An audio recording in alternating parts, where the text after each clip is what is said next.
warahmatullahi wabarakatuh. Saya Afni Handayani dari kelompok 4 dan bersama teman saya Ainur Aini dan Afif Pudin, kami akan membawakan presentasi dalam mata kuliah Al-Islam Kemuhammadiyahan tentang bagaimana perspektif pendidikan dari hadis.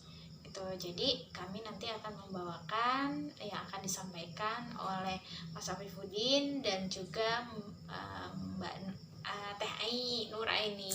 Kami dari kelompok 4 kelas tasawuf dan psikoterapi dengan dosen pengampu Bapak Aziz.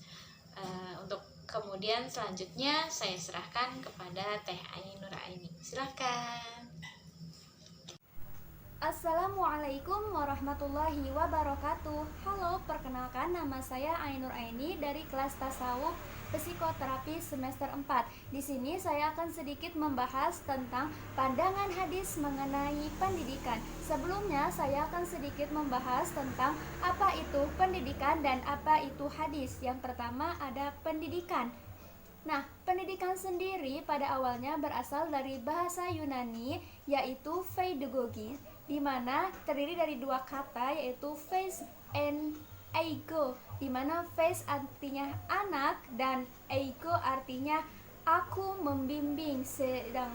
Jadi secara etimologis, pendidikan merupakan sebuah bimbingan yang tertuju pada anak, bahwasanya anak merupakan objek pertama dalam sebuah pendidikan. Tapi dalam arti lain, pendidikan juga sering disebut sebagai suatu proses pembelajaran ilmu pengetahuan, keterampilan atau kemampuan seseorang yang dapat dilihat dari individunya yang merupakan atau menjadi sebuah warisan dari orang terdahulu sampai sekarang, sehingga pendidikan menjadi penunjang ilmu pengetahuan, keterampilan maupun penelitian umat manusia. Sedangkan dalam istilah bahasa Inggris, pendidikan sendiri sering disebut dengan education, dan dalam bahasa Arab sering kita sebut dengan at-tarbiyah, at-ta'lim maupun at-ta'dib, yang mana semuanya itu artinya adalah sebuah bimbingan atau pengarahan. Sedangkan hadis merupakan sesuatu yang disandarkan kepada Nabi Muhammad SAW, baik perbuatannya, perkataannya maupun ketetapannya, sehingga hadis menjadi sebuah petunjuk atau pedoman umat manusia setelah Al-Quran. Hadis juga sebagai sebuah bentuk implementasi Nabi Muhammad SAW yang memiliki teori pendidikan yang dapat dijadikan cermin bagi pengembangan pendidikan itu sendiri.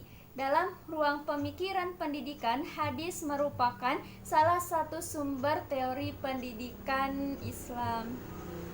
Jadi, pendidikan jika dipandang sebagai suatu kajian ilmu atau bagian dari ilmu keislaman, maka posisi hadis juga tidak bisa diabaikan, karena hadis merupakan sebuah petunjuk atau pedoman yang bagi seluruh umat manusia setelah Al-Quran. Jadi, jika pendidikan itu ingin baik, maka harus bersumber dari Al-Quran dan hadis. Selanjutnya, yang kedua yaitu hadis sebagai sumber tujuan pendidikan. Perlu diketahui bahwasanya pandangan hidup orang muslim yaitu bersumber pada Al-Quran dan hadis. Jadi, maka sumber tujuan pendidikan Islam juga bersumber pada keduanya, yaitu bersumber pada Al-Quran dan hadis. Seperti Jalaluddin Rahmat mengemukakan pendapatnya, yaitu mengatakan bahwasanya Muhammad adalah benar-benar seorang pendidik yang membimbing manusia menuju kemerdekaan dan kebahagiaan secara hakiki. Sedangkan Imam Nahlawi juga berpendapat bahwasanya Muhammad adalah seorang pendidik yang memiliki teori pendidikan yang sangat luar biasa, yaitu pendidik yang selalu memperhatikan kebutuhan dan karakteristik muridnya.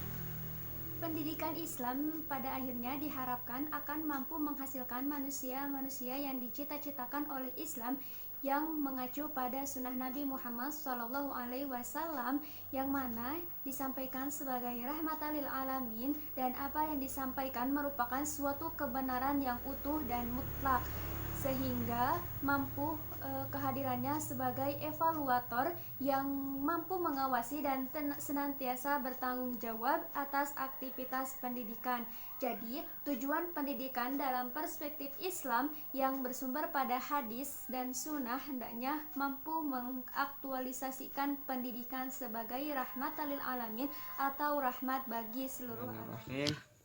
Assalamualaikum warahmatullahi wabarakatuh. Perkenalkan, nama saya Afifuddin. Saya dari Prodi Tasawuf dan Psikoterapi Fakultas Agama Islam Universitas Muhammadiyah Cirebon. Sebelumnya terima kasih kepada pemateri 1 yang telah menjelaskan begitu detailnya. Kemudian di sini saya sebagai pemateri 2 akan menjelaskan yang pertama tentang tujuan pendidikan dalam hadis Nabi. Apa sih tujuan pendidikan dalam hadis Nabi? Yang pertama itu adalah ada hasanat di dunia dan di akhirat. Jadi hasanat di sini yang dimaksud hasanat di sini adalah meraih kebahagiaan, kebaikan, kesejahteraan, kedamaian dan keberhasilan dunia dan akhirat. Nah, karena dunia sebagai alam uji coba, banyak tantangan dan rintangan yang dihadapinya, sehingga manusia dihadapkan pada 2 jalan. Yang pertama jalan ketakwaan, yang kedua jalan kedurhakaan. Dunia beserta isinya dijadikan indah dalam pandangan manusia, namun tidak sedikit manusia, bahkan pada umumnya manusia mengharapkan kekayaan hidup di dunia seperti harta, tahta, wanita, anak-anak, termasuk hal-hal yang terkadang membawa seseorang terlena, tertipu, yang akhirnya lupa dan terpaksa mencari jalan pintas meski terlalang. Sehingga dalam dunia yang semakin tahun semakin canggih, bagaimana teknologi sudah menguasai dunia, pendidikan itu sangat diharapkan atau sangat dibutuhkan untuk mengembangkan potensi, kreativitas, dan memilih jalan yang benar dan yang salah dalam menentukan hidup. Ya, yang kemudian itu adalah ada ubudiyah kepada Allah. Kemudian yang kedua kan ubudiyah kepada Allah. Jadi ubudiyah yang dimaksud di sini adalah penghambaan diri kepada Allah, karena kita diciptakan oleh Allah Subhanahu wa taala, maka sewajarnya atau seharusnya kita harus ibaratnya penghambaan diri kepada Allah, melebihi budak kepada tuannya. Kemudian yang ketiga menjadikan pemimpin-pemimpin yang bertanggung jawab. Yang keempat mengembangkan potensi, karena manusia adalah makhluk yang harus dididik. Dengan pendidikan, potensi keambangan dan kemanusiaan akan berkembang secara normal dan wajar. Dengan pendidikan, martabat kemanusiaan adalah terjaga. Dan kemudian dengan pendidikan, sifat-sifat jelek manusia dapat dikurangi. Nah, karena dalam hadis Nabi Shallallahu Alaihi Wasallam bahwa setiap insan itu dilahirkan dalam keadaan fitrah tersebut dapat dikembangkan sesuai dengan lingkungan pendidikan yang mengintarinya. Nah, setelah saya menjelaskan tentang tujuan pendidikan menurut hadis Nabi, sini saya akan lanjut kepada imbalan bagi penuntut ilmu dalam pendidikan. Nah, apa sih imbalan bagi penuntut ilmu dalam pendidikan? Sini ada salah satu hadis yang diriwayatkan oleh Muslim yang berbunyi, "Man salaka tariqan yaltamisu fihi ilman sahhalallahu lahu thariqan ilal jannati, yang artinya siapa yang berjalan di suatu jalan menuntut ilmu pengetahuan, Allah akan memudahkan baginya jalan ke surga.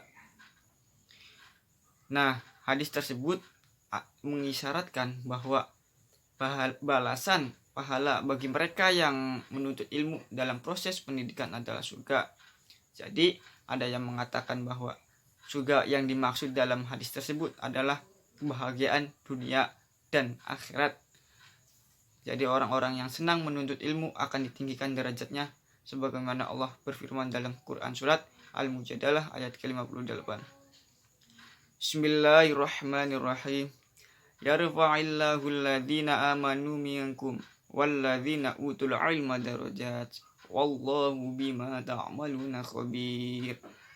Ya, yang artinya Allah akan meninggikan orang-orang yang beriman di antaramu dan orang-orang yang diberi ilmu pengetahuan beberapa derajat, dan Allah akan mengetahui apa yang kamu kerjakan. Nah, di samping itu orang yang menuntut ilmu diangkat derajatnya oleh Allah, maka di akhirat kelak mereka juga merasakan kenikmatan yang luar biasa, kenikmatan yang hakiki dengan menetapnya di surga. Ya, kebahagiaan surga tersebut ditujukan bagi mereka. Yang pertama, orang yang menuntut ilmu. Yang kedua, orang yang mengamalkan ilmunya. Dan yang ketiga, orang yang mengajarkan ilmunya kepada orang lain. Karena kedudukan mulia yang diraih oleh Nabi Muhammad SAW terwariskan kepada ahli ilmu atau orang yang penuntut ilmu. Maka sangat wajar bila mana mereka memperoleh pahala berupa surga, yakni kemuliaan di sisi Allah di dunia ini dan di akhirat kelak. Ya, mungkin hanya itu yang bisa saya sampaikan. Tujuan pendidikan menurut hadis Nabi dan apa sih imbalan orang-orang yang menuntut ilmu dalam pendidikan. Kurang lebihnya mohon maaf bila ada kata-kata yang kurang berkenan atau masih banyak kata-kata yang kurang dipahami, karena saya hanya manusia biasa, tidak luput dari kesalahan. Kurang lebihnya mohon maaf. Wassalamualaikum warahmatullahi wabarakatuh. Oke, baik. Terima kasih atas pemaparan dari rekan-rekan saya, Teh Ainur Aini dan juga Mas Afifuddin, yang memang benar-benar istilahnya bahwa segala sesuatu yang ingin kita lakukan sebagai umat Islam tidak terlepas dari Al-Quran dan hadis. Begitupun dalam hal pendidikan, di mana pendidikan itu betul-betul memang hal yang urgensi sekali. Esensi kehidupan ini rasanya agak kurang jika memang pendidikan yang kita berikan kepada anak-anak kita, kepada teman-teman, saudara dan lain-lainnya juga tidak tidak berdampak kepada kehidupan gitu. Jadi memang tidak bisa dihilangkan dan memang tidak bisa asal memberikan pendidikan gitu. Sebagai umat muslim, sebagai umat Islam tetap berpanduan dan berpedoman kepada Al-Quran dan hadis.